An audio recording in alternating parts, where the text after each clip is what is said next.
Bonjour. Mon nom est Jocelyne Bilodeau-Saint-Cyr.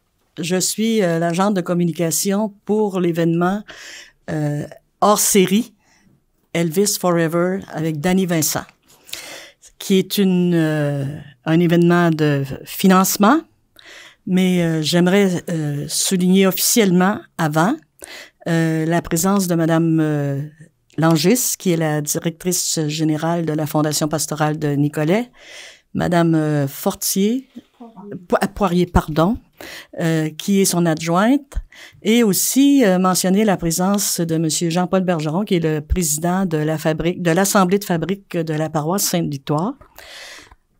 À ma droite, la directrice, la gérante de la fabrique Sainte-Victoire, Monsieur René Camiré, qui est membre du comité événementiel, qui est aussi marguillier à la paroisse.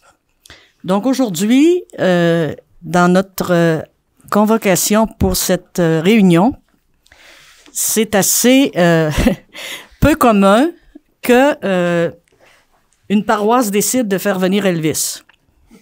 Donc, nous avons décidé, on nous a invités, c'est-à-dire à former un comité qui s'appelle le comité événementiel de la fabrique Sainte-Victoire pour annoncer la tenue de notre premier événement hors série. Pourquoi hors série?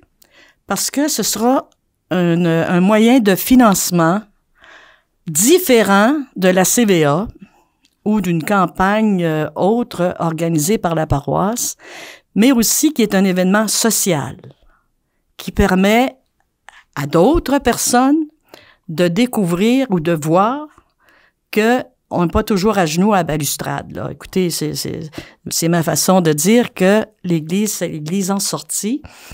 Et cet événement-là va rappeler des souvenirs à bien du monde. Donc, ça va permettre aux gens de connaître ou de se comprendre qu'une paroisse, ça a besoin d'argent, mais pas toujours juste pour l'intérieur de l'Église.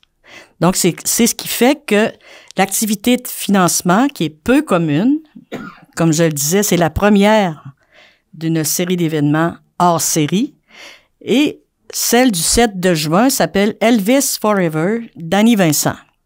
L'artiste pouvait pas être ici aujourd'hui, mais dans la description de ce qu'il a fait ou d'où il vient, c'est un homme qui a participé à un festival d'Elvis, évidemment, et il s'est classé premier à titre d'ambassadeur au Québec.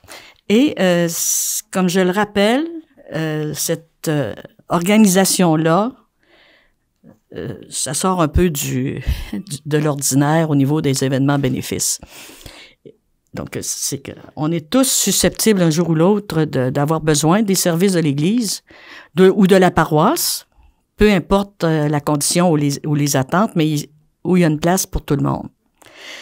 Fait que la contribution aussi importante à cette rencontre, cet événement du 7 de juin à 20h au Mont-Arthabasca, nous permet de travailler avec la Fondation pastorale du diocèse de Nicolet et nos partenaires Platine, Or, qui nous paient de la publicité, qui nous permet un certain financement, mais aussi on aura une vente de billets, c'est déjà commencé d'ailleurs, à 38 $ en pré-vente et à 40 $ à la porte. Ça se tient au Mont-Arthabasca, il y a 380 places, on espère le remplir. Il faut être optimiste tout de même. Et une partie des bénéfices nets de cet événement va être remis à deux organismes, dont Radio-VM Victoriaville et Zilios Canada, qui on a nos bureaux ici.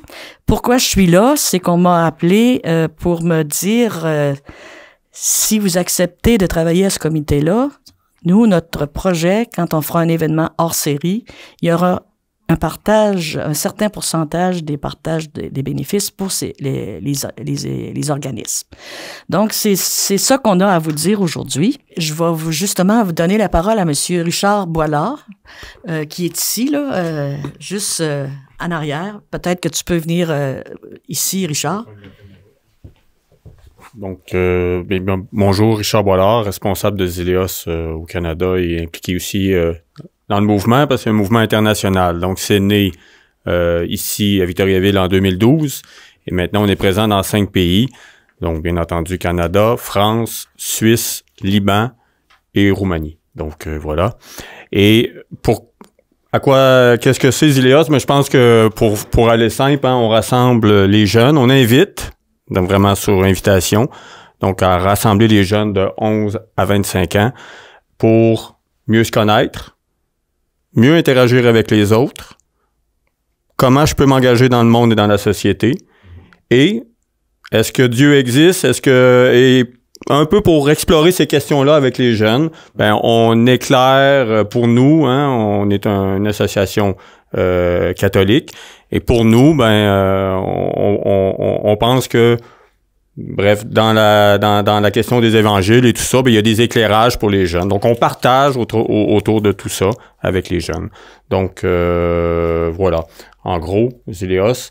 Et on a des parcours, hein, parce qu'on a des parcours pour les jeunes qui connaissent même pas Dieu. Donc, on s'adapte à eux, on échange avec eux et librement, et on leur propose ces discussions-là en temps et en heure avec les jeunes quand ils sont rendus là.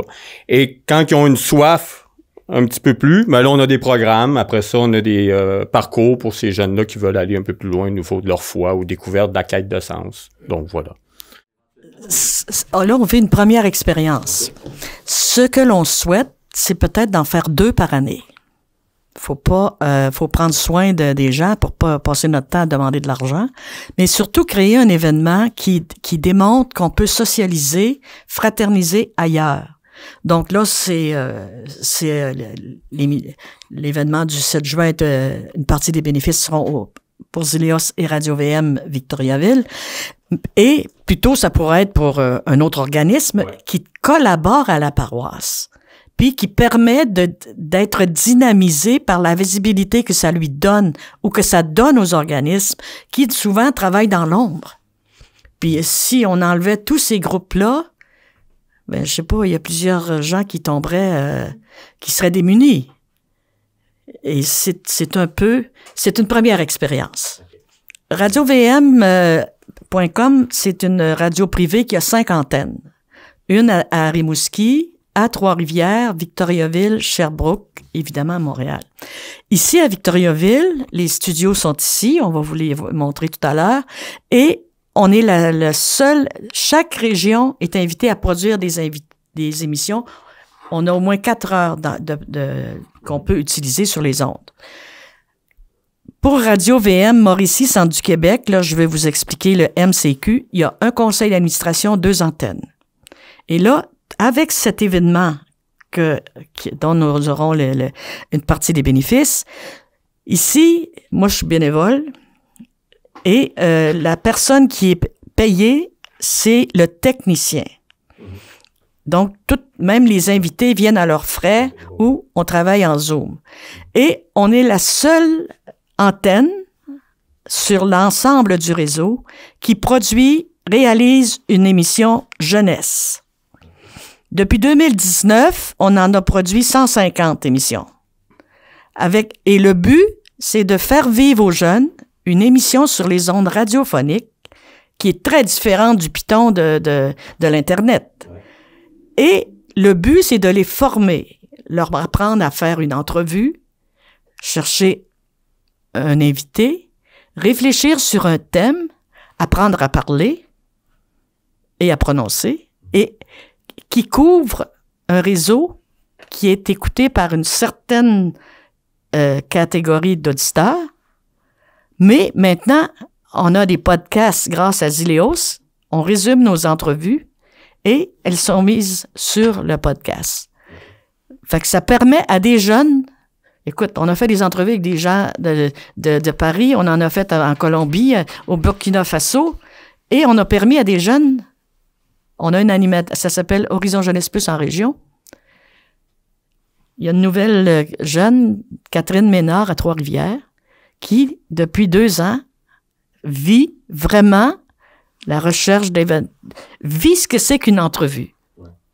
Et cherchez-les, les antennes radio qui permettent à des jeunes de dire leurs valeurs, qu'elles soient humaines, évangéliques ou spirituelles. C'est pas ça qui m'intéresse. Qui sont-ils et que font-ils, puis pourquoi? Donc, Radio VM, c'est ça. Oui, M. Camiri, excusez-moi. Ouais. J'aurais peut-être juste voulu ajouter que, dans le fond, les profits, oui, pour Zéléos, oui, pour Radio VM, mais c'est avant tout dans la démarche, on voulait recueillir des fonds pour l'ensemble des activités de pastorale de la paroisse Sainte-Victoire, que ce soit avec les jeunes, que ce soit avec les familles, que ce soit avec les personnes endeuillées. Les besoins sont grands.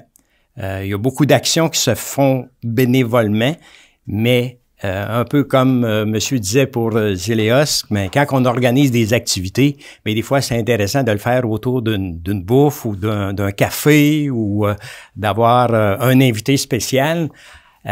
Donc les profits qui vont être partagés, pour la paroisse, c'est vraiment va servir pas pour du béton, mais pour des activités de pastoral, pour des activités qui est redonné aux gens de la communauté. De là, l'importance, en tout cas, pour les 3 organismes, puis l'appel qu'on fait aux médias, que la population soit au rendez-vous, qu'on soit croyant ou pas.